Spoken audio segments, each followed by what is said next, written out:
Movie के start होते ही हम देखते हैं कि एक साइंटिस्ट सब लोगों के सामने कुछ प्रेजेंट कर रहा होता है। वो अपनी एक नई टेक्निक के बारे में सबको बताता है जिसका नाम है डाउन साइजिंग।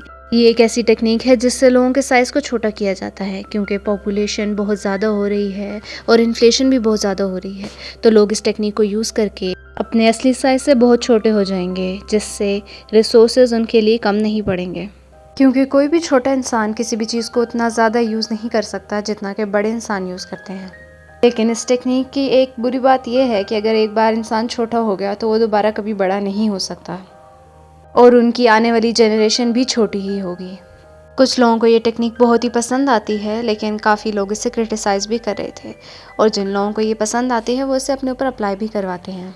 फिर साइज़ में छोटा होने के बाद वो इंसान अपनी ज़िंदगी में बहुत खुश हो जाते हैं। इसके बाद हमें एक कपल दिखाया जाता है जिसमें हस्बैंड का नाम पॉल होता है। वो लोग बहुत ही गरीब होते हैं, और जब वो टीवी में डाउन साइजिंग टेक्निक के बारे में सुनते हैं तो उन्हें ये टेक्निक काफ़ी अच्छी लगती है। वक्त गुजरने के साथ साथ उनके हालात और भी ज़्यादा ख़राब होने लगते हैं। कई बार पॉल सोचता है कि वो भी ये डाउन साइजिंग टेक्निक को अपनाएगा, लेकिन फिर वो डर जाता है। फिर इसके बाद पॉल एक पार्टी में जाता है जहां वो अपने फ्रेंड और उसकी वाइफ को देखता है, जो कि इस टेक्निक को यूज़ करके छोटा हो गए थे और वो अपनी लाइफ को बहुत ही इंजॉय कर रहे थे। वो लोग इस पार्टी में एक छोटे से ग्लास बॉक्स में आते हैं, जहां पार्टी में पॉल उनसे बहुत बातें करता है, और पॉल का फ्रेंड उसे बताता है कि वो अपनी लाइफ में इस डाउन साइजिंग टेक्निक को अपना कर बहुत ही ज़्यादा खुश है। वो कहता है कि पहले हमारी लाइफ में बहुत ज़्यादा प्रॉब्लम्स थी, हमें बहुत ही ज़्यादा गुर्बत का सामना करना पड़ रहा था, हमारे पास रहने के लिए जगह नहीं थी, लेकिन अब इस टेक्निक को अपना कर हमारी प्रॉपर्टी भी बहुत ज़्यादा हो चुकी है। ये सुनकर पॉल और उसकी वाइफ बहुत ही ज़्यादा इम्प्रेस हो जाते हैं, उन्हें बहुत अच्छा लगता है, और वो दोनों भी डिसाइड करते हैं कि वो भी इस टेक्निक को अपनाएंगे। फिर पॉल और उसकी वाइफ डाउन साइजिंग की कॉन्फ्रेंस में जाते हैं ताकि वो इस टेक्निक के बारे में और भी ज़्यादा जान सकें। फिर उस कॉन्फ्रेंस में उन्हें बताया जाता है कि इस टेक्निक को यूज़ करके उनकी प्रॉपर्टी भी बहुत ज़्यादा हो जाएगी।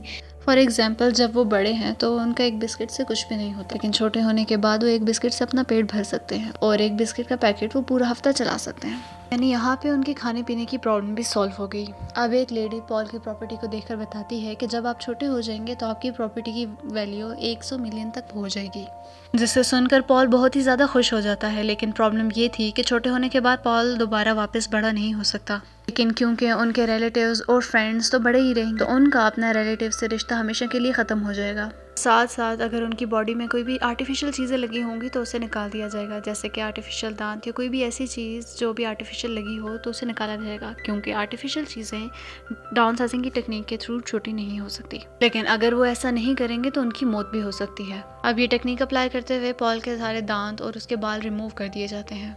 अब पॉल और उसकी वाइफ एक दूसरे को गुड बाय कहते हैं और कहते हैं कि अब हम छोटा होने के बाद एक दूसरे से मिलेंगे। डाउन साइजिंग की टेक्निक पहले पॉल पे अप्लाई की जाती है। पॉल को एक चैम्बर में डाला जाता है जहाँ पे डॉक्टर एक बटन दबाता है और डाउन साइजिंग की प्रोसेस शुरू हो जाता है। पॉल के साथ साथ वहाँ पे और भी बहुत से लोग थे जो कि सब छोटे हो जाते हैं। पॉल छोटा होकर एक बिस्तर पर लेटा होता है, जहाँ पे उसकी नर्स उसके लिए एक बिस्किट लेके आती है, लेकिन पॉल कहता है कि मुझे बिस्किट नहीं खाना, वो अपनी वाइफ से मिलना चाहता है। पॉल अपनी वाइफ को कॉल करता है तो उसकी वाइफ कहती है कि मैंने अपने ऊपर ये डाउन साइजिंग टेक्निक अप्लाई नहीं करवाई।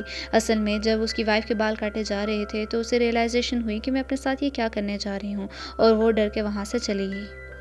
और उसे इस बात की रियलाइजेशन भी होती है कि अगर वो छोटी हो गई तो अपने रिलेटिव से भी कभी नहीं मिल पाएगी, इसीलिए उसने इस प्लान को कैंसिल कर दिया। लेकिन पॉल ये बात सुनकर बहुत ही ज़्यादा भड़क जाता है, उसे बहुत ही ज़्यादा गुस्सा आ जाता है, क्योंकि अब वो छोटा हो चुका था और वो दोबारा बड़ा नहीं हो सकता था। इसी वजह से उन दोनों के बीच सेपरेशन हो जाती है, क्योंकि वो दोनों अब साथ नहीं रह सकते। इसके बाद पॉल अपनी लाइफ स्पेंड करने के लिए किसी दूसरी जगह चला जाता है, और ये जगह खास तौर पर डाउन साइजिंग लोगों के लिए बनाई गई थी। पॉल वहाँ पे एक बड़े से घर में बिल्कुल अकेला रहता था, वहाँ उसके कोई भी दोस्त नहीं थे। अब काफ़ी वक्त गुजर चुका था और पॉल अपनी वाइफ को डिवोर्स भी दे चुका था। फिर अगले दिन पॉल न्यूज़ देखता है जिसमें बताया जाता है कि अमेरिका से एक बॉक्स भेजा गया था जिसमें 15 लोग डाउन साइजिंग की टेक्निक को यूज़ करके ट्रैवल कर रहे थे। इसमें सब लोग मर गए सिवाय एक लड़की के। फिर पॉल एक पार्टी के बाद घर आके सो जाता है। नेक्स्ट डे वो देखता है कि वही लड़की उसके घर में मौजूद होती है और वो घर की सफाई भी कर रही होती है और पॉल के लिए खाना भी बनाती है। असल में उस लड़की का कोई घर नहीं होता और पॉल भी अकेला रह रहा था, इसीलिए उस लड़की को यहाँ भेज दिया गया। फिर ये दोनों एक दूसरे से काफ़ी घुल मिल जाते हैं और एक दूसरे को पसंद भी करने लगते हैं। फिर हमें एक टूटा फूटा एरिया भी दिखाया जाता है। ये एरिया भी डाउन साइजिंग टेक्निक यूज़ करने वाले लोगों का ही था, लेकिन ये उन लोगों का था जिन्होंने इस टेक्निक को इलीगल तरीके से यूज़ किया था, जो यहाँ पे ऐसे गंदे हालात में रह रहे थे, यानी उन्हें डाउन साइजिंग टेक्निक को इस्तेमाल करने का भी कोई फ़ायदा नहीं हुआ। जैसे हालात उनके बड़े होने पर थे, अब भी उनके हालात वैसे ही हैं। फिर पॉल वहाँ जाने का प्लान बनाता है जहाँ से इस टेक्निक का आगाज़ हुआ था, और जिस साइंटिस्ट ने सबसे पहले अपने ऊपर ये डाउन साइजिंग टेक्निक अप्लाई की थी वो भी वहीं पर रहता था, क्योंकि पॉल ये जानना चाहता था कि क्या इंसान दोबारा बड़े हो सकते हैं या नहीं। वो साइंटिस्ट उससे कहता है कि मैंने बहुत मेहनत करके इस दुनिया को बचाने के लिए इस टेक्निक का आगाज़ किया था, लेकिन अफसोस ये है कि अब हम दोबारा बड़े नहीं हो सकते हैं। तो अब पॉल को भी एहसास हो जाता है कि अब वो दोबारा बड़ा नहीं हो सकता, लेकिन वो खुश था क्योंकि उसे अब एक अच्छा पार्टनर जो मिल गया था, अब वो उसके साथ खुशी खुशी अपनी लाइफ स्पेंड कर सकता है। फिर साइंटिस्ट उसे बताता है कि मैंने इस जगह को कुछ ऐसे डिज़ाइन किया है कि ये कभी भी ख़त्म नहीं होगी, यहाँ पे कोई भी ख़तरा नहीं आ सकता, और अगर तुम चाहो तो तुम भी हमारे साथ रह सकते हो। लेकिन पॉल कहता है कि नहीं, ज़मीन ख़त्म होने के साथ और सब लोगों के मरने के बाद मैं भी मरना चाहता हूँ, और इसीलिए पॉल अपनी जगह पे वापस आ जाता है और इस लड़की के साथ वो खुशी खुशी ज़िंदगी गुजारने लगता है, एक नया स्टार्ट लेकर। और इसी के साथ ये मूवी यहीं पे ख़त्म हो जाती है।